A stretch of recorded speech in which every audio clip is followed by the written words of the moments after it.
What's going on, everyone? Happy Taco Tuesday. Welcome back to another exclusive live stream. Today, I have with me Miss Dana Queen, a talented marketing professional and fellow XRP investor. How you doing today, Dana? I am good. How are you today? I'm doing well. You're on the East Coast, so you're just approaching lunch. Are you having tacos today? Unfortunately, no. I barely had breakfast actually. So, yeah. As long as well, I'm in the same routine. It's over. Well, I started today a little before 7 to prep for this live stream. So all I've had is some caffeine, and I'm ready to go. So hey, I appreciate you joining me today. Let's talk about all things Miss Dana Queen, all things XRP, all things Stay Social. Your prestigious up and coming social media agency or marketing agency. But before we dive in, let me give you a proper intro, Dana. Uh, you are, as mentioned, an entrepreneur. You hold a bachelor's degree in marketing from Old Dominion University. You are and as the owner of Staying Social, a social media management company. Dana specializes in crafting innovative marketing solutions and strategies, ad campaigns, and digital content. Dana helps companies with investing and or reinventing themselves as the world goes fully digital. And when off the clock, Dana is spending her time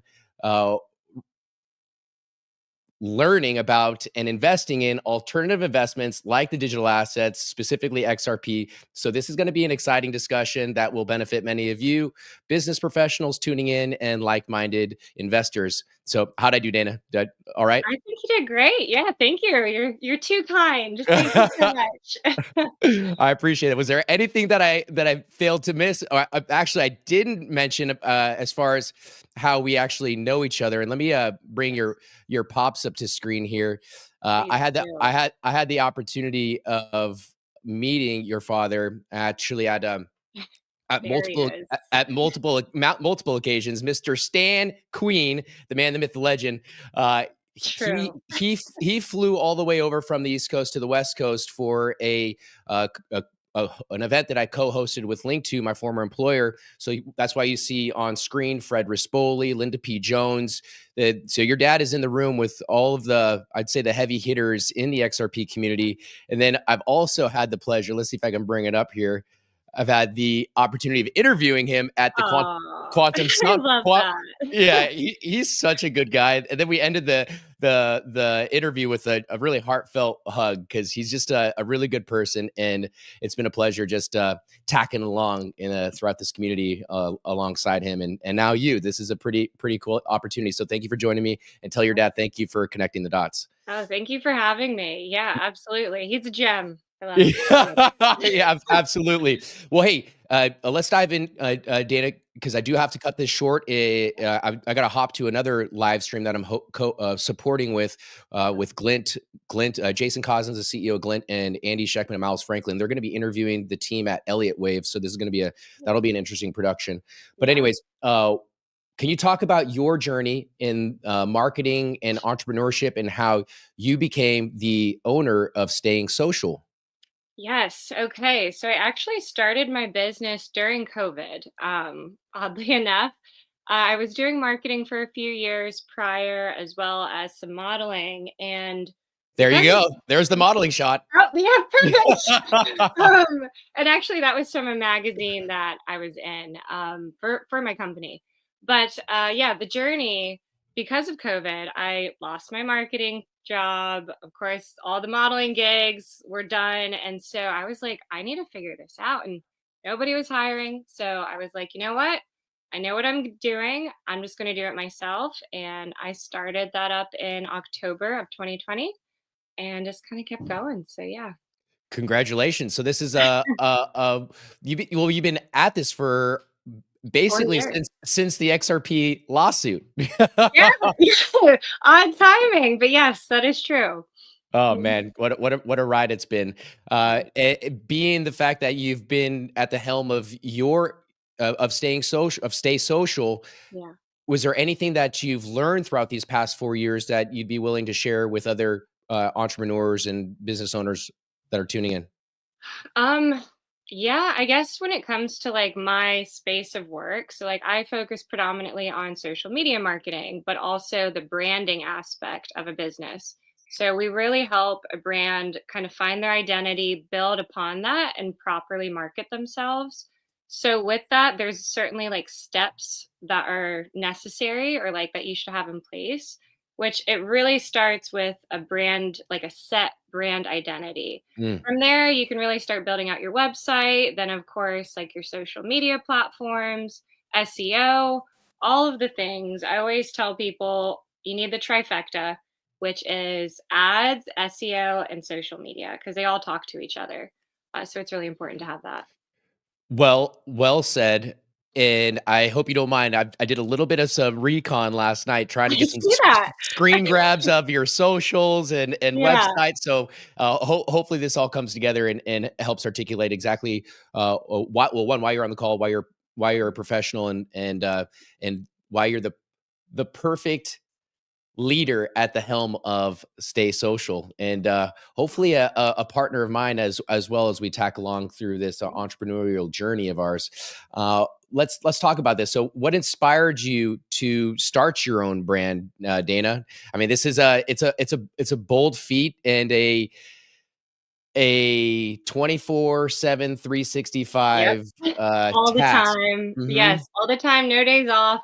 And I think just for me, I never really liked working for somebody and I would always get bored at a job.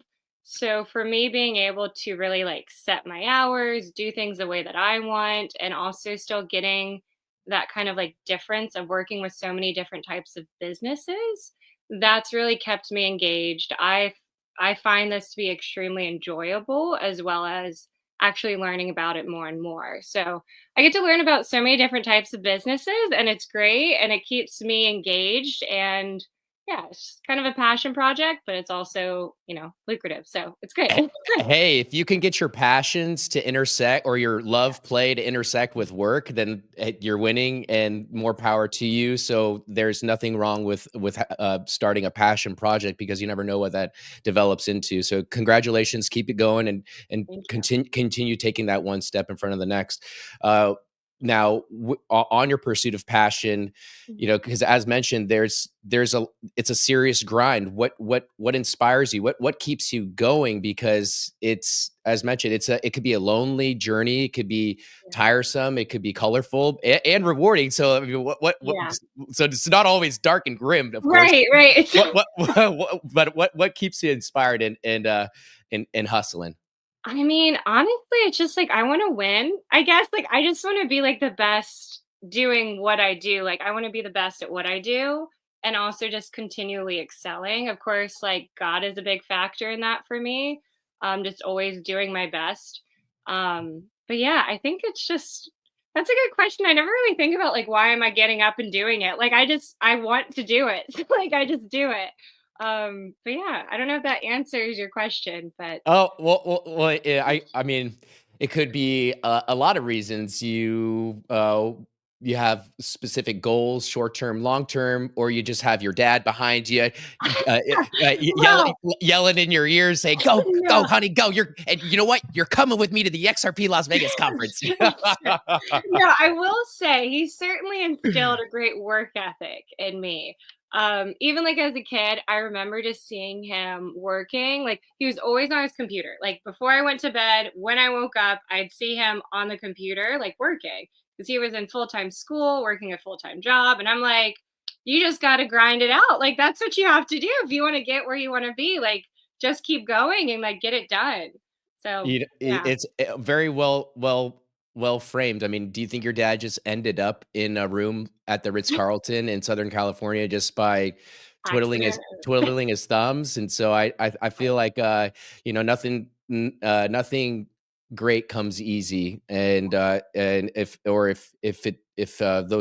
such things did, or a specific lifestyle or career, if those things came easy, then everybody would be doing it. And so And nothing worth having comes easy either. Like, it's not worth it if you can have it in 2 seconds. So it loses its value. that's very true. Well, talking about value, what about the XRP community and digital asset brought you and attracted you, brought you into the fold and attracted you? And let me bring up branded XRP logo here. Oh, nice.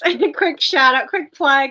Yeah, no, honestly, again, my dad, he presented this to me and I'm like, okay, like I hear what you're saying. And he did all his research. And so he presented it and I was like, okay, I'll go take a look. Right. So I went and did my own research and I was like, okay, he's not crazy as he sounds. What type of research? What was involved? What Yeah. did you do? How many rabbit holes did you dive into, Dana? A few rabbit holes, certainly. Yeah, I mean, through the internet, different sites, and just kind of seeing the fact of like the utilities of it, and then also just everything that's going on with the SEC. I'm like, this sounds interesting. Hmm. Which I won't go too much further into that, but just the Say, appeal of save us the pain. But yes, thankfully, we're hopefully seeing light at the end of the tunnel. But yeah, hey, if this case has the legs to go to the Supreme Court, which it could, this could go a couple more years. But at the end of the day, I brought that up with Brad Garlinghouse at the XRP community event in Miami. But he seemed very confident and optimistic. Regardless, however long this case takes, he says it's only going to end one way, which is a positive for Ripple and the right. team and its shareholders. So, anyways, a little fun fact, but regardless, hopefully that dangles a little bit of the carrot for the community. As far as, I mean, Brad is very confident that they're going to win, and after watching that 60-minute episode, seeing what mainstream media is trying to Yeah, frame and portray Ripple, yes, it's our job to help to articulate what's really going on and with the narratives, and so hopefully, with partnering with someone like you, Dana, and the team at Stay Social, we could accomplish that. And do you mind talking about the fundamentals of Stay Social? Because you do have, it's not just you on the team. You have a full right. staff. Can you talk about the team? Yeah, so I have a team of three. I have a graphic designer, content creator, and account manager. Then we also work with different photographers and videographers. Of course, we have our team here, but we work with companies in other locations, of course, just nationwide. But yeah, it's a solid team. We work with very different types of companies because ultimately, as long as we know the goal and what we're really striving for or trying to market, that's the biggest thing. Of course, every business is different. You have to kind of tailor it. But yeah. Yeah, exactly. You've also done. You've looks like you've partnered and supported tool companies Yeah. of all, and then as well as mom and pop restaurants. Can you talk about the diversity of your clientele and how you have to adapt to their needs, and even if you don't mind framing it for a business owner like myself who's trying to cater and provide financial resources and literacy to a cohort of investors that may be underserved globally. So with all these moving parts of my business or a tool companies, how do you get to the end goal of providing them with or with the needs, or there's the addressing their needs? I mean, how do you Yeah. get to the bottom of the root of the problem, if there is So one? I mean, typically it just comes down to like the branding aspect, right? Like, so the mom and pops are a little bit different, right? In their goals and typically what their expectations are. Sonic Tooling, that's a much bigger company. And so we really just focus on communicating who they are, why they do what they do. They're not necessarily like looking for more customers, so to speak. It's more so showing who they are. Mm. And that's really what social media is for. But even still, for these like more mom and pops, let's even say like a restaurant, for instance, they're really trying to push more sales. So the marketing strategy is a little bit different, whether we're just trying to communicate like what specials they have going on or like what type of food or whatever. Like it's a little bit different in the approach that we have to take, as Mhm. well as the type of content that we produce for them. So it's just minor tweaks and making sure we know what that intent or that goal is when we take them on. Yeah, and based on your experience, seeing that you're also in front of the screen as well, does that being on both sides of the lens or the Yeah. camera, what kind of perspectives does that give you from the creator side, from the business side? I mean, for me, I'm kind of in the same boat as you. So in a way, I think it benefits us because we kind of or we think about things holistically, or kind of Yes. think about the project in all of its details. Kind of what's the word I'm looking for? Um, Not a nitpick, but just we know when you like everything done a specific way. Yeah.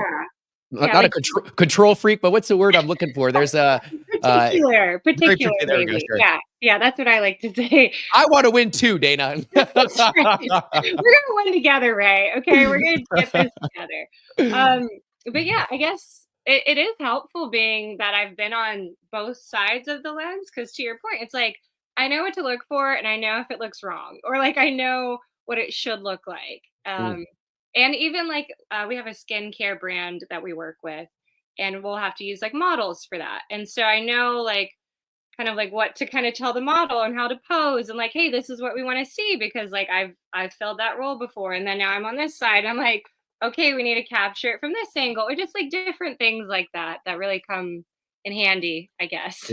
yeah. Yeah. You know what? Have you ever thought about using this man as model? I think he would be a specific look for a specific brand, but yes, I think I should bring my dad into some. Yeah, How maybe about the tooling. well, for tooling, or for our partnership? Yes. Feel free to bring Mr. Queen into any projects or discussions at will. Okay, Uh, perfect. let's see here. Now, as mentioned, I'd love to pick your brain more from passion and your experience in the XRP community. What are some other learning lessons along the way that you'd be willing to share to other, as mentioned, business owners that are tuning in from from the way that you interact with your teammates? How do you go about finding the right teammate? I mean, all the little things. What are some of those learning lessons that stuck out along the way? So from basically, as you scaled your brand, what are some things that stuck out to you the most? Definitely in the interviewing process to kind of put people through multiple interviews. So initially, I would just do like the one, maybe two.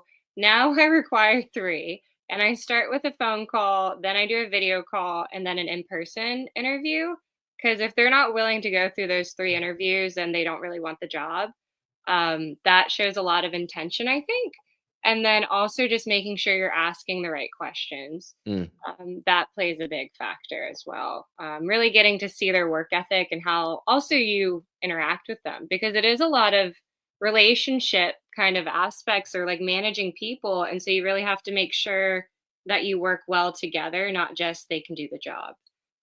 So yeah. Well said. It's more about the end goal or the mission. It's the camaraderie and the vibes along the way. Those are very important because especially if you're working 24/7, 365 on a mission or assignment, exercise, whatever you want to call it, Yeah. project, then you got to make sure that you guys are vibing and working up and to the right. Yeah. I get it. I think that's a really, so 3 interviews, man. Yeah. Would you consider this one, Dana? Yeah. Can we skip some of those steps? Yeah. We'll do the in person at the XRP event in Las Vegas. How about that? Very cool. So you are going to the XRP Las Vegas I conference. am. Yeah. Is this your first of? I think this is going to be the third of the third XRP Las Vegas conference. So this is let me. I think I did bring up a screenshot for XRP Las Vegas. So behind some of that text, you'll see my big forehead behind me. So I was fortunate to be on screen on stage with DAI, John Deaton, Abs from Good Morning Crypto, Linda, the whole squad. So maybe we'll even see you up there soon, Dana. Who knows? Oh my gosh. Cool. Light bulb. We need to get Brad Kimes on this call so we could potentially Okay. get you up on stage. That would be a very Bring cool. them up. Let's go. Don't I'm take my ready. job. Yes. Excellent. Yeah, there's going to be it'll be a really great experience. last year the team at XRP Unleashed was present, filming and getting a lot of B-roll, which you'll see for those in the audience that haven't tuned into the XRP Unleashed documentary. They'll see it that a lot of the content was indeed shot from there, in addition to some very high stakes clips that were available online that people can find even now at I believe crypto-law.us, which is John Deaton's website. There's a timeline of some very high stakes, I don't want to say incriminating, but very some interesting moments that underscore some interesting behaviors by the US SEC. So anyways, I think the conversation at the XRP Las Vegas should be much more interesting than last year, and hopefully much more exciting with all this price discovery that we should be experiencing, or at least that we've the rocket ship of a ride that we experienced recently. Have you ever invested into any, into had you been through a bull run like we have recently experienced with XRP and the digital asset market? I feel like Dogecoin, when it was happening, I had it a little bit, but I think I kind of missed the wave. Like I think I held on to it for too long, and I was like, "Oh crap, it's okay." Oh, But oh well. well, if Elon Musk is listening right now, he's got to be thrilled. Right. Right. I'm like, "Oh, it's fine." But yeah, yeah, yeah. I have a few other digital assets too, and I did some stuff with like stock trading, and I Okay. like some were short term. I think the long term I kind of keep more to crypto, but yeah, I did a few like short term trades and stuff. But Do you mind talking about that? So was crypto more of was that what led you to the stock trading, or was it stock trading that led you to crypto? And I started with the stock trading. So I okay, was like, okay, I need to like start investing my money somehow because everyone's telling me like, you're not going to have any sort of retirement. So I'm like, okay, I need to figure this out. And so started looking there, invested a little bit in some NFTs. I got like a really fast return on that. And so sold that. And then I was like, okay, I'm pretty good at this. And so I started doing some other research and found a few others. And then, yeah, and I was like, let me check out the crypto space because then you start hearing everybody talking about crypto. And I had a little bit of Bitcoin at one point, sold that, put it into XRP. And so I just kind of, moving and grooving a little bit in that space. But absolutely. This is a really great turn in the conversation, because it's fascinating. I feel like, well, one, you don't hear a lot of. There's not a lot. This is a very male dominant sure. environment, arena, or Yeah. let's call it. And so the woman investor, I feel like, is a cohort that has either been underserved or overlooked. And so, being able to brush elbows with individuals like Linda P. Jones, who was up on screen a moment ago in that photo with your pops, it's really great to hear and see the empowerment that individuals like Linda are providing for those individuals or women investors. And so to hear that you were not only investing into digital assets, but we're also dabbling in the traditional finance space prior is music to my ears and hopefully others. Uh, uh, and so, can you talk about, if you don't mind, with a little bit of the time that we have left, some of the nuances that, or your experience navigating this space, going from traditional finance, going to DeFi, or back and forth, having a mentor like your father. I mean, for this little moment in our conversation, it'd be really great if you just mind dump in a way on your experience, and really help speak to the woman investor, if you don't mind, that may be tuning in as well. Right next to that, the woman business owner that's tuning in as well. And so, if we can help them, maybe like what platforms did you use to help get exposure in XRP? When you said you did your research, what type of research was it? So I don't want to go. I don't mean to go back a few questions ago, but Yeah. if we can peel back that onion, that'd be really great. Yeah, sure. So I want to say I started with like Charles, I always mess this up, Schwab. I think that's it. That platform, and then Uphold. I got it. And then Uphold as well for like the digital asset side for all the cryptocurrency. And I'm trying to think what my first crypto coin was. I want to say it was Doge. And then I even have some XLM. some I think VET, and then maybe like one other one as well.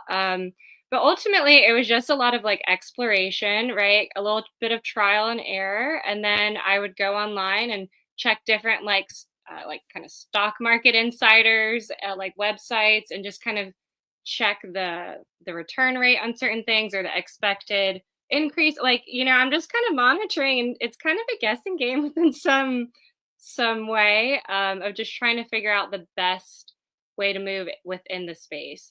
And of course, with XRP, my dad has been a big advocate and informant for that one.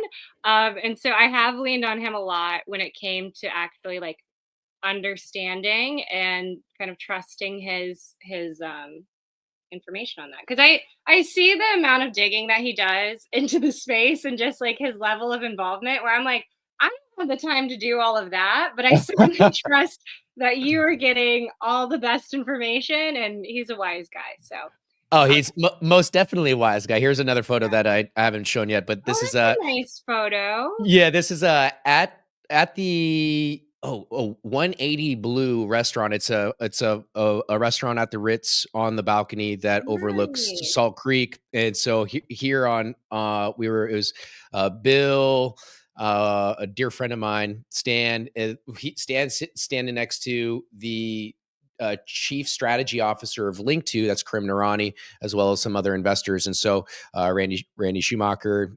Anyways, all these people are wonderful human beings, and I'm proud to just be at the table with someone like your father, and to just receive the good vibes. He's a good man, so he reminds me a lot of my pops. Just very happy go lucky, and Yeah. and but you know what? It pays off, and to be happy go lucky, to be uh, uh, I would say He has a he's very like positive outlook and mindset, and yeah, very, very much so, but you can also see that he's a go-getter. So with yeah, those two, to be optimistic and happy, and to be in a way not aggressive, but to go after what you want, like what you're doing yeah. as a business owner. So, anyways, I don't think the apple falls too far from the tree. So I think good things are in store for the Queen family.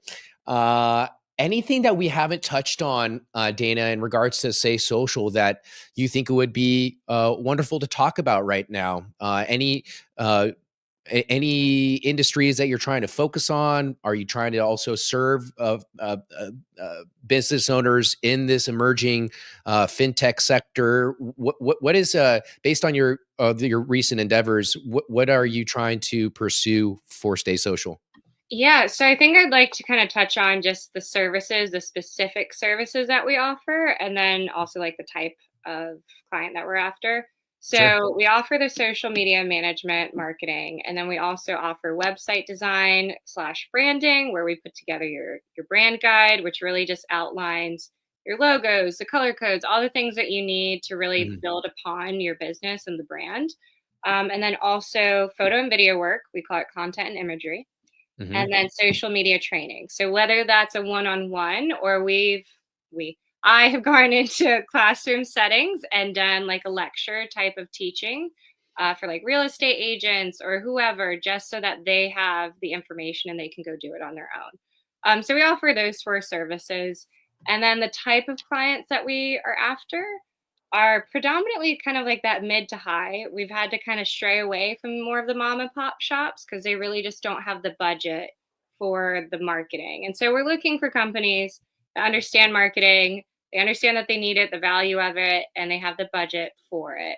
Mm. 'Cause it's a lot of work what we do. It's a lot of work, and there's a lot of people involved that really, have to be taken care of. So yeah, that's kind of it. Very much so. And I think the with this movement, or within this sector or industry blockchain landscape, being able to support, because that's what I'm basically doing that right now, Linda, or Dana, excuse me. Linda, Linda, sorry, I have Linda and your pop still up on the screen here. you're Uh, good. Love you mucho, Linda. But it is with this whole decentralization and blockchain, and in this nascent industry, there's not a lot of resources, I think, available to some of these business owners. And so I feel like this is a comment made by Quincy Jones during my interview with him at the XRP Las Vegas. I was talking to him in front of the Ripple booth, and we were talking about the benefits of blockchain in this ecosystem. And what he mentioned was this is basically like one big talent pool in a way, if you think about it, for all these entrepreneurs, like-minded professionals that want to leave a dent in the universe, that are hungry, that see larger trends in economics, within politics, and just basically being maybe one step ahead of the curve and applying what they know to this evolving industry. And so I think provides opportunities for people like you and I to provide our skills, our resources and services to these underserved business owners, and underscoring our capabilities or highlighting our capabilities, and then also all the homework and due diligence that we've done to get us to this point. So, Right. but with that being said, since this is a fast growing industry with not too many resources available, that makes that one leaves a lot of opportunity for us, but also that means a lot of lack of sleep because we're working 24/7, 365, like we talked about. Yes. So Yeah. and this is it's a I don't want to say cutthroat industry, but you gotta be sharp with your contract negotiations. You got to be sharp with your deliverables, and those are just some of the things that I've been learning along the way as I take off my training wheels here at the Ray Fuentes Yeah. I get that. empire. Yeah, absolutely. Well, any before I let you go, because I do have to hop to my next production here, Dana. Do you mind if I share your contact details on the screen for those No, yeah, two? that's totally fine. Yeah. Excellent. So I will let me bring this up to the on screen here. So for those in the audience that are interested in hiring a decorated marketing phenom and entrepreneur like Dana, who's leading the charge at Stay Social, here's her contact details. Please be sure to check out staysocialus.com. And her email is info@staysocialus. Before I let you go, Dana, any final or closing remarks? Any shout outs that you'd like to give to your team, your family, D for all the above? Definitely all the above. I do have a great team. I really love my girls, Lexi, Sam, and her name's Shakira, but we call her Shark. She's super nice. So she's not like a shark, but like that's her nickname. So love all my girls. I've shouted out my dad enough. He doesn't need any more attention. Yeah, we're over him. We're over him. He's Yeah, still last year. yeah. But thank you, Ray, honestly, for having me on. I've enjoyed this and your company as we've been chit-chatting and emailing back and forth. So thank you. Yeah, absolutely. It's been a pleasure, and I'm looking forward to brushing elbows with you and your pops at XRP Las Vegas. I think it's going to be a great experience, a great event. And but before then, we'll talk some more, and we'll sharpen the pencils and ink up those contracts so we can get going and pursue our journey of taking over the world and leaving an impression, and inspiring others to one, learn more about digital assets, to learn about how to run their own business, to tap into social media, how to get in contact with you, of course.